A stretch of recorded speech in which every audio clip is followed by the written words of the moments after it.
Hello বন্ধুরা, কেমন আছো সবাই? আশা করি সবাই ভালো আছো। আমার আজকের রেসিপি সুজির মিষ্টি। এই সুজির মিষ্টিটা কিন্তু খুবই সহজে তৈরি হয়ে যায় আর খুবই কম উপকরণ লাগে। খেতেও খুব ভালো হয়েছিল, নরম তুলতুলে একদম। তবে দেখে নাও এই সুজির সহজ রেসিপিটা আমি কীভাবে তৈরি করেছি। আমার এই রেসিপিটা ফলো করে যদি বানানো হয় তাহলে কিন্তু একদম মিস হবে না, মিষ্টিটা খুব সুন্দরভাবে তৈরি হবে। তো এই মিষ্টি বানানোর জন্য প্রথমেই আমি নিয়ে নিয়েছি একটা কড়ার মধ্যে নিলাম একটু ঘি, 2 চামচ মতন ঘি আমি নিয়ে নিয়েছি। এরপরে দিচ্ছি ঘিয়ের উপরে আমি হাফ কাপ সুজিটা একটু ভালো করে নাড়াচাড়া করে নিচ্ছি, মিশিয়ে নিচ্ছি ঘিয়ের সাথে। 2 মিনিট মতন এরকম ঘিয়ের সাথে নাড়াচাড়া করে নিয়েছি। তারপরে আমি দিচ্ছি 2 চামচ ময়দা। খুব বেশি ময়দা দেওয়ার এখানে দরকার নেই, 2 চামচ ময়দা দিলেই হবে। ময়দাটা দিয়েও আমি একটু ভালো করে নাড়াচাড়া করে নিচ্ছি। খুব বেশি লাল করে যে ভাজতে হবে তা কিন্তু না, একটু নাড়াচাড়া করে নিতে হবে কিছুক্ষণ। এই যে ভাজাটা হয়ে গেছে, আমি এবার জল দিয়ে দিচ্ছি। হাফ কাপ সুজির জন্য আমি 1 কাপ মতন জল আর দুধ মিশিয়ে দিলাম। দুধের পরিমাণটা একটু বেশি দিয়েছি, হাফ কাপের থেকে একটু বেশি দুধ দিয়েছি আর জল দিয়েছি হাফ কাপ। এখন একটু নাড়াচাড়া করে একটা ডো মতন তৈরি করে নিয়েছি। মাঝখানে আমি দিয়ে দিয়েছিলাম 1 চামচ মতন ঘি। তো ডোটা তৈরি হয়ে গেছে। এখন আমি এটা একটু থালায় নামিয়ে নিয়েছি। একটু ঠান্ডা হয়ে যাওয়ার পরে এটা মেখে নেব। খুব ঠান্ডা হয়ে যাওয়ার পরে মাখবো না, গরম থাকতে থাকতেই মাখতে হবে। মাখার সময় হাতে একটু ঘি লাগিয়ে আমি মাখিয়ে নিচ্ছি। থালায় লেগে যেতে পারে, থালাতেও একটু ঘি মাখিয়ে নিতে হবে। তো ডোলে ডোলে এইভাবে আমি মাখিয়ে নিচ্ছি। মাখানো হয়ে গেছে, এখন আমি এটা ঢাকা দিয়ে রেখে দেব। 20 মিনিট মতন ঢাকা দিয়ে রেখে দেব। আবার একটা কড়াইতে প্যান বসিয়ে দিয়েছি। তো আমি নিয়ে নিলাম 1 কাপ চিনি, নিচ্ছি 2 কাপ জল। একটা শিরা বানিয়ে নেব। বেশি ঘন শিরা বানাবো না, এখানে একটা চটচটে শিরা বানালেই হবে। এবার দিয়ে দিচ্ছি ফাটিয়ে নিয়ে একটা এলাচ দেওয়ার জন্য মিষ্টিতে খুব সুন্দর একটা গন্ধ বেরিয়েছিল, খুব সুন্দর একটা ফ্লেভার হয়, তার জন্য আমি এলাচটা দিয়ে দিলাম। আর খুব বেশি এলাচ আমি এখানে দিলাম না, একটাই দিলাম। তো চিনিটা গলে যাওয়ার পরে আরও 5 মিনিট আমি জাল করে নিয়েছি। এক তারের শিরা আমি বানাবো না, এখানে একটা চটচটে ভাব আসলেই হবে।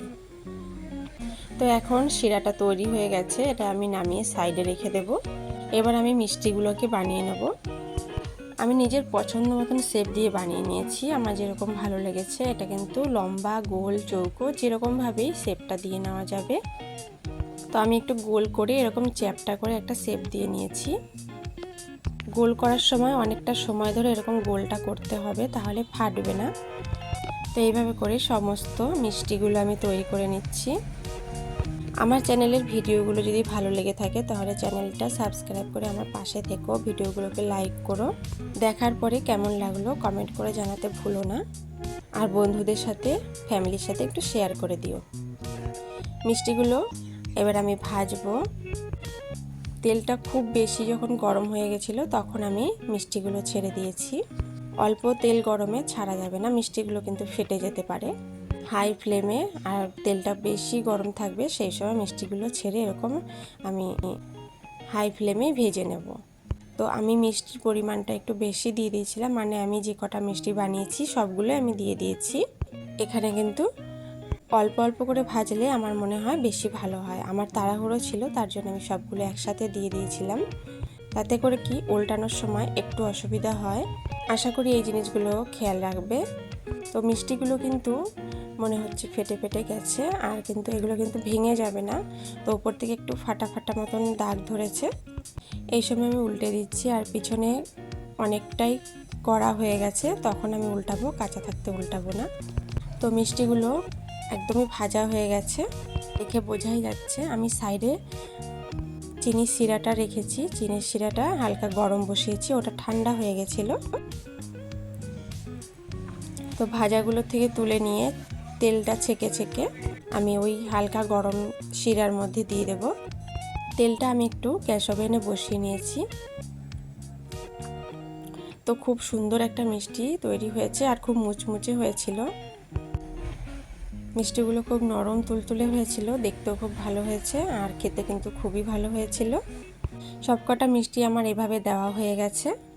এবার আমি একটু ডুবিয়ে ডুবিয়ে দিচ্ছি চিনির শিরার মধ্যে। ফিরে আসবো 20 মিনিট পর। তো 20 মিনিট পরে আমি ফিরে আসছি। 20 মিনিট পরে ফিরে এসেছি। মিষ্টিগুলো একদম চিনির শিরাটা শুষে নিয়েছে। খুব সুন্দর একটা মিষ্টি তৈরি হয়েছে আর ফুলে ডবল হয়ে গেছে, একটু বড় হয়ে গেছে ফুলে। এবার আমি এটা প্লেটে সার্ভ করছি। আমি মিষ্টিগুলো ছোট ছোটই তৈরি করেছি। আবারও বলছি, নিজের পছন্দ মতন শেপ দিয়ে মিষ্টিগুলো কিন্তু তৈরি করে নেওয়া যাবে। দেখো আমি একটা ভেঙে দেখাচ্ছি, খুব নরম হয়েছিল মিষ্টিটা আর এখনও কিন্তু একটু মুচমুচে আছে খেতে। উপরের দিকটা মুচমুচে আর ভিতরটা কিন্তু খুবই নরম, খুব সুন্দর হয়েছিল খেতে। এই রেসিপিটা ফলো করে তোমরা বানিয়ে নিতে পারো। কোনো ধরনের রেসিপি যদি তোমরা দেখতে চাও তাহলে বলো কমেন্ট করে, আমি চেষ্টা করব করে দেখানোর। ভিডিওটা আমি এখানেই শেষ করছি। আবারও চলে আসব অন্য কোনো ভিডিও নিয়ে। সবাই ভালো থেকো আর এতক্ষণ আমার ভিডিও দেখার জন্য তোমাদের অনেক অনেক ধন্যবাদ। টাটা।